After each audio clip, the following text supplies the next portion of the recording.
Positivism ప్రేక్షకులకు నమస్కారం. భారతదేశం ఒక దేవాలయం లాంటిది.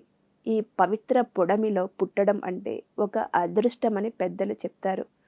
మనకున్న దేవాలయాలు, పవిత్ర నదులు, విశేషమైన యజ్ఞాన్ని, క్రతువులు మరే దేశంలోనూ ఉండవు. ఏ కష్టం వచ్చినా భక్తులు భగవంతునికి విన్నవించుకుంటారు. మన ఋషులు కొన్ని ధర్మ సూక్ష్మాలను మనకు అందించారు. ఆ క్రమంలో దేవతలను ఏ విధంగా ప్రసన్నం చేసుకోవాలో, వారిని ఏ విధంగా ధ్యానించి పూజించాలో సవివరంగా విశదీకరించారు. కొన్ని స్తోత్రాలు, సహస్రనామాలు నేరుగా దేవతలను అనుగ్రహించినవి. కొన్ని జగద్గురువులు మనకు ఉపయుక్తం అయ్యేలా ముఖ్య దేవతల స్తోత్రాలు, సహస్రనామాలు మనకు గ్రంథస్థం చేశారు.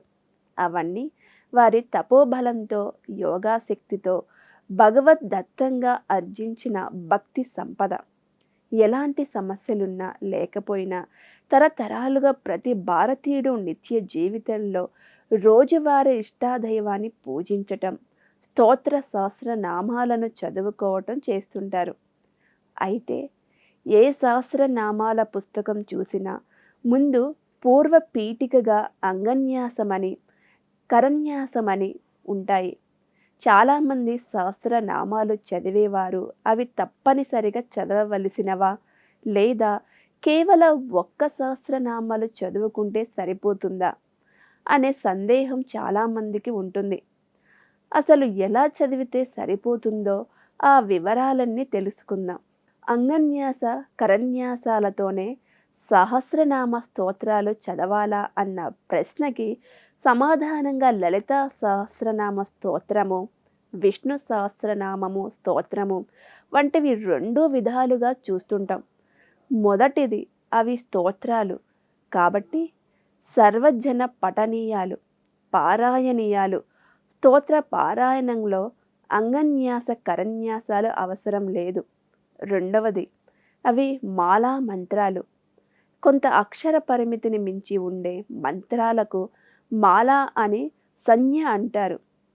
ఉపనయన సంస్కారం పొందినవారు గురు ఉపదేశం తీసుకొని ఆయా మంత్రాలను అనుష్ఠానం చేయవచ్చు.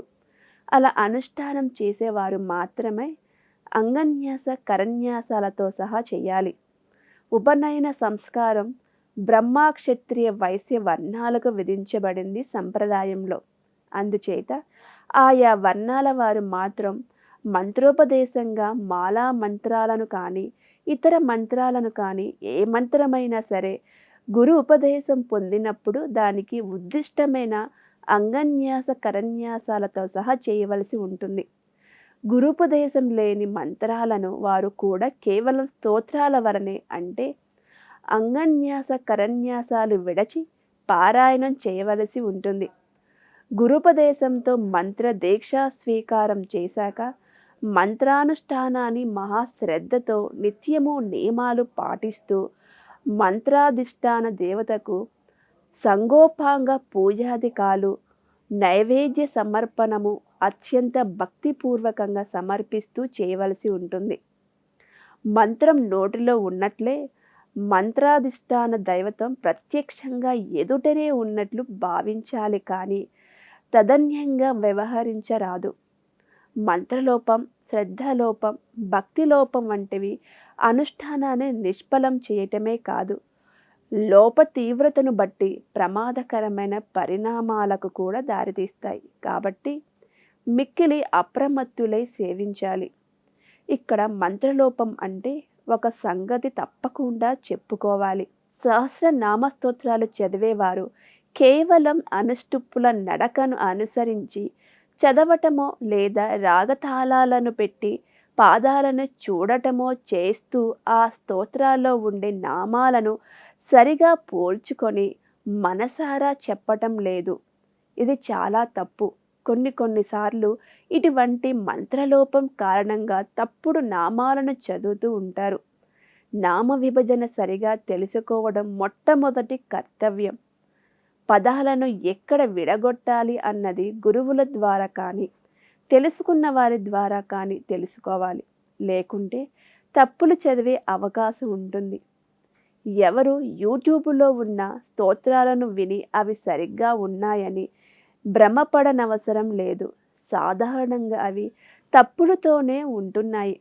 ఒక రకంగా మంత్రాధికారం లేని వర్ణోపవర్ణాల వారే అదృష్టవంతులు. వారికి స్తోత్రపారాయణం చాలు. మిక్కిలి శ్రద్ధాళువైన వ్యక్తి మంత్రాన్ని మిక్కిలి భక్తితో అంగన్యాస కరన్యాసాదులు పూజా పునస్కారాలతో సేవిస్తే ఎటువంటి మంచి ఫలితాన్ని పొందటం జరుగుతుందో మంత్రాధికారం లేనివారు కేవలం భక్తితో స్తోత్రాన్ని పారాయణం చేసి అంతటి ఫలము పొందుతారు. ఇందులో ఎంత మాత్రమూ సందేహం అక్కరలేదు. ఇలా అవకాశం ఉన్నది కదా అని మంత్రాధికారం సంపాదించుకున్నవారు ఎవరైనా కానీ దానిని విడచి కేవలం స్తోత్రంగా పారాయణం చేస్తామంటే అది బద్ధకము, అవినయంగా లెక్కకు వస్తుంది. కానీ మంచి ఫలితం రానే రాదు. మంత్రాధికారానికి అవకాశం ఉన్న వర్ణం వారైనా మంత్రాధికార ఉపదేశంగా పొందని మాలా మంత్రాలను పారాయణంగా అంగన్యాస కరన్యాసాలు లేకుండా చేయటానికి అభ్యంతరం ఉండదు. కొన్ని మినహాయింపులు ఎప్పుడూ ఉంటాయి. స్త్రీలు ఎప్పుడు మాలా మంత్రాలను పారాయణంగానే చేయవచ్చును. ఉపనయన రాహిత్యం కారణంగా వారికి ఉపదేశం ఉండదు కాబట్టి కొన్ని మంత్రాలను స్త్రీలు ఉపదేశంగా పొందవచ్చును. కానీ ఆ ఉపదేశం జపధ్యానాదులకు మాత్రమే కానీ అంగన్యాస కరన్యాసాదులతో పూజా విధులకు అవకాశం ఇవ్వదు. అనారోగ్యవంతులు, కడు వృద్ధులు, ప్రయాణ కాలంలో అననుకూలతల మధ్యన చిక్కుబడిన వారు, ఆసక్తత కారణంగా ఉపదేశం ఉన్నప్పటికీ పారాయణం చేస్తే సరిపోతుంది. శ్రద్ధగా మాలా మంత్రాలను పారాయణం చేసేవారు కూడా అత్యవసరంగా పారాయణం చేయదలిస్తే మంత్రాది దేవత ఎప్పుడు సోహమేకేన శ్లోకేన స్తుతయేవ న సంశయః అని ఒక్క శ్లోకం పారాయణం చేసి భక్తిగా నమస్కరించినా చాలు అంటుందని గుర్తించాలి. అయితే ఇది విధిలేని పరిస్థితుల్లో మాత్రమే పాటించవలసిన పద్ధతి అని గుర్తించాలి. కాబట్టి ఎవరు ఏ విధంగా సహస్రనామాలు ఎలా చదువుకుంటే మంచిదో వివరంగా అర్థమైందని భావిస్తూ మరో భాగంలో మరో మంచి విషయంతో మరోసారి కలుద్దాం. ఓం నమో నారాయణాయ.